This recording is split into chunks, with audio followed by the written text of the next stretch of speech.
Hi, this is Ushio, and welcome back to Betweenside. We have written 3 pages, and we are exploring the room, working our way through, and discovering what happened to this family. It's quite interesting. You have to explore, check out all the individual items, and gradually learn the mysteries, I suppose, or the story as to what's gone on. So, what's that? A dog. France, August 16th, 1918. Dear Mr. Tresillian, it's my duty to inform you that a report has this day been received from the War Office on the condition of your nephew, Sidley Lioness Tresillian Lansdell.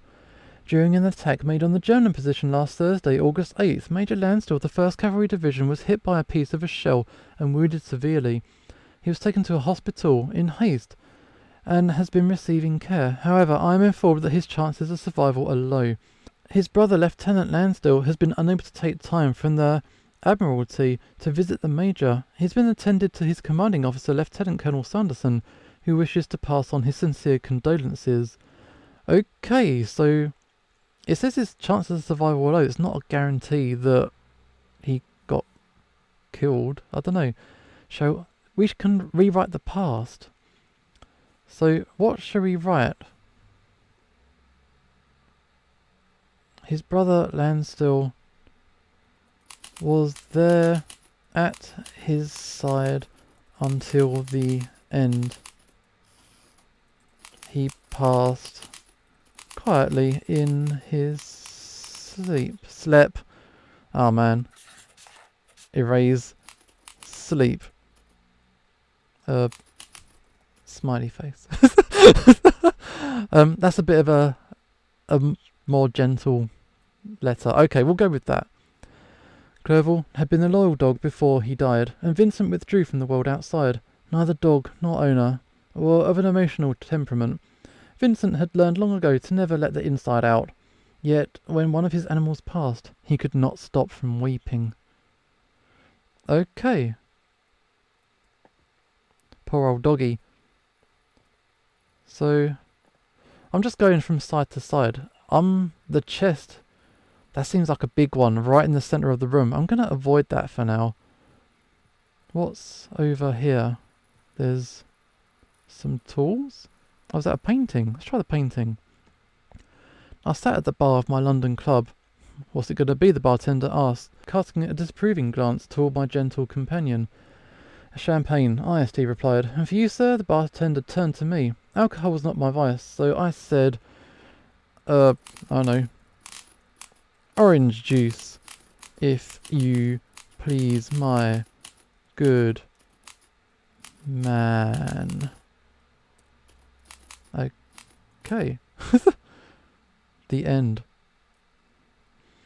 A painting by a respected London artist, commissioned by Vincent's grandfather, Samuel, before he disappeared. It depicts the Tresillians' ancestral county of Cornwall, not as you saw it from the train, but from before the blemish of smog and industry. Vincent had little time for modernity. His family relied on the old ways, and not the new, and if the price was just as great, it was at least taken in decorum. Okay, he left it to the younger nephew. So, you got 2 nephews and a niece going through the room, and you're deciding who inherits what from their uncle. It's a strange, odd concept going through a deceased person's things. Left to the younger nephew to remind him where he's from and where he will return. It's left to the niece to remind her of the values she fights for. It was left to the elder nephew to remind him of the obsolescence he battles against. Let's give this one to the niece, I think. I'm trying to be kind and leave it to the most appropriate things. Now what? Click and hold the left mouse to use the lighter. The lights went out. Of course, the lights went out. I swear, if this game turns into a horror... What? No. Click. Light up. Why is there a tree over where the bed was? There's like tree roots. That's really weird. Is it like the roots of family? No, light up. No. There we go. So is it this? What is this? Teeth. Do I need to light the lamp? Okay. I don't know what I'm doing. There's a point here. Follow the point. No, light up. Follow the point. Okay, so what's that? So there's like a circle. That's the thing I'm following. There's one over here. Gramophone.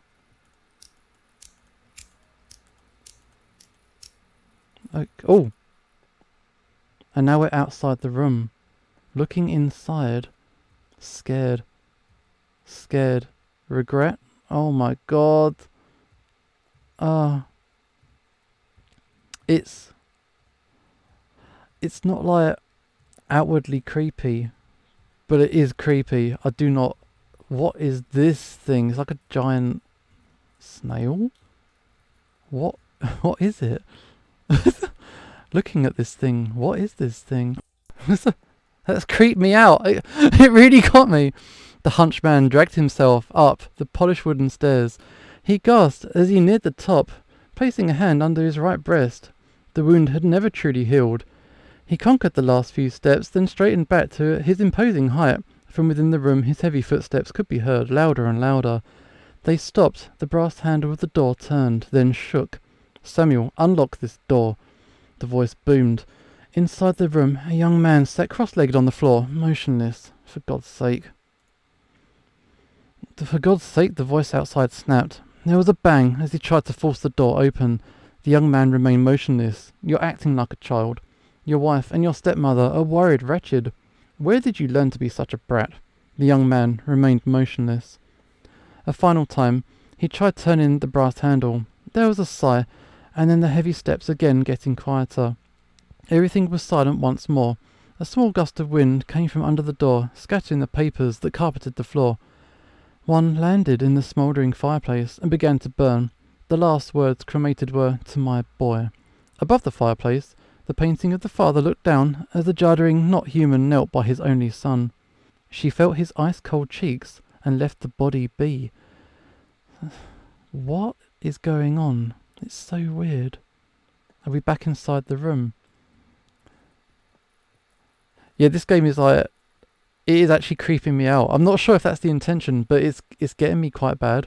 Okay, so what's this thing with the teeth? My Father's Family by Samuel Tresilian. I don't remember when it became clear that I wasn't like the other boys. I wasn't old money. I don't remember when we moved into the house, we, after minutes of residency, called our ancestral home. Nor when my mother was swapped for a nobler wife. She knew the lie, I'm sure of it. She knew that I was not of noble blood. I guess so. I was a fraud. We'll go with that. Nice and negative. Okay. As a young infantryman, Vincent spent time in Kabul. It was there, while patrolling a local market, that he felt something call out to him. He abandoned his companions to search for it, eventually coming to a stall and a small jade vase. He had little of the local currency, but managed to bargain for it. He aimed his rifle and swore to kill the merchant and his family if he was not given the object. Oh, wow. Let's bargain. I ain't going down like that. After a long process of haggling, Vincent managed to convince the vendor of the object's lack of worth. He took the vessel back to the barracks. Why did he want this vase so much? He began to spend time with it. Despite the ridicule of his comrades, he would even talk to it on occasion. It could hear him, he was sure. Perhaps it would even help him. He could feel its emotion through his fingertips. When the realities of war led the soldier to take a life, he would return to the vase. It would feel happy, grateful. What's with the wiggly? And then it would get a little bit better for Vincent, just for a while. Okay, leave it to the niece, who would speak to it in the waning hours. It was left to the elder nephew, who would be more brazen. It was left to the younger nephew, for his uncle did not want to be the one to renege, and so pay the price. Or talk to the vase. I'm intrigued. Alright, talk to the vase. Can you hear me? The vase remains inert. Leave it to the niece. Try again. Okay, let's try again. Can you help me? The vase remains inanimate. Okay, try one last time to communicate. You feel you should be more specific this time. Can you help me with love? Rich? God, powerful. Wow. Through your fingertips you feel something, almost indistinguishable. Probably your imagination. Okay. This seems like a dangerous object. Let's give it to the elder nephew. It has a certain power. Okay, we got an achievement unlocked called Faust. Faust? Faustus did a deal with the devil for power, which, that's a worry. Okay, let's go somewhere else. What is this? Is it a box? Gotta get the right angle. There we go, there we go. Dear Vincent, thank you for allowing me to stay at your estate over the summer. You are a gracious host, and I found Penzance to be most agreeable this time of year. I've given some thought to what you told me. While I profess not to be an expert in these matters, I fear you may be reading too much into our history. My great-great-grandfather, while a noble and intelligent man, was not the one for keeping intricate records. To be truthful, I'm not sure there's to be a family of standing in all of England who could fully explain the origins of their wealth. I hope this does not displease you. This is simply my view on the matter. Your adoring niece, Frances. Yeah, we'll go with that one. We'll leave it the pain. Vincent Tresillian's collection of medals, testifying his long service to the Empire in the Anglo-Zulu and First Boer War. His sister had hoped to spare her children from the family's military tradition, for it had taken too many of her brothers, the one that remained as she no longer recognised. Yet creation has a way of taking blood owed from its ancient transgressions and ill-favoured deals. Wow. Who gets the war medals? Leave it to the niece? They'd honour them as a reminder to her family's sacrifice? Leave it to the older nephew who wanted the box to place in his own medals. Wow. And the younger nephew, though he wished they had gone to his siblings, he cannot bear to dwell on war any longer. So, it seems to be the three siblings have different kinds of personalities. So, the older nephew, he seems to be like the hard, he's gonna basically do whatever it takes to succeed. The younger nephew seems the more romantic, more gentle-natured, and the niece, she seems to be more traditional kind of approach. So, medals, family legacy, yeah, we'll go with the niece. Okay. Let's try the gramophone, actually. After the incident, after I had willfully blighted each thing and each person that made me whole, I boarded a vessel back to the colonies. Her Majesty's ship, Ibkum, I think it was called, Captain Hewitt's command, a friend of the family, once assumed he kept my father informed of the situation. The journey was bleak. I kept at a safe distance from the other souls. A British soldier does not cry, so I shouted and punched and whined and raged and cried. Okay, stiff upper lip, live with the pain. Vincent secretly adored music. It was one of his few surviving passions. His love of song was not always so private. In boarding school, the flute was his solitary vice. Vincent's young military career was defined by abrasive silence, waiting days or weeks between orders. In the grinding dark thoughts, he sustained delight by escaping to his inner world. He would imagine himself playing the melodies he knew, and when he ran out, he began to think of new ones. While injured, he began to write them down. For 3 months, he convalesced in London, where he met a young artist called Alphonse, and took up lodgings with him. Vincent was encouraged by his new partner to hone his craft. He had a natural improvisational talent in composition. The next Schubert, Alphonse called him. Okay, Vincent resigned his commission with the military. Vincent could not bring himself to resign. So he was a military man. So, should he? Let's bring him music. Let's resign. Vincent resigned his commission with the military to pursue a life of art. He could survive on the money he had until he found success. 2 weeks after his discharge, a letter arrived from Anne Tresillian, Vincent's mother. She explained that his father was disappeared, and his allowance was to be stopped until such time as he regained his sense. Vincent replied to plead his case, but his mother had never answered. Okay, so we had to re-enlist in the army. Wow. Vincent re-enlisted. His superior officer, a friend of the family, saw his previous resignation expunged from the files, his military record made flawless again. He parted with Alphonse and made sure he would never seek him again. The photograph appears worn from near constant use. You try to turn it on, but it will not. Cranking it doesn't help and you give up.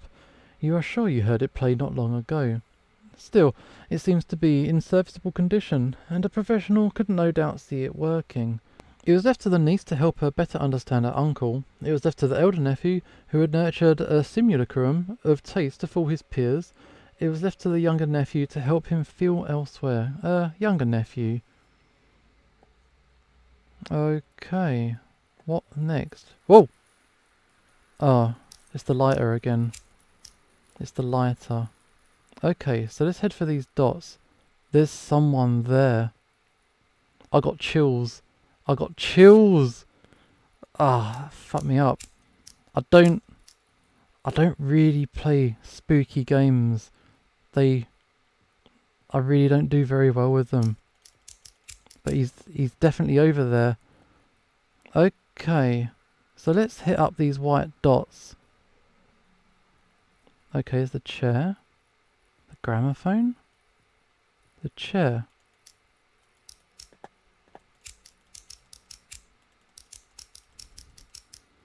Alright, this lighter is a shitty lighter. There's the letter. No, light up. Light up. So, there's the dot. Up there. The mirror.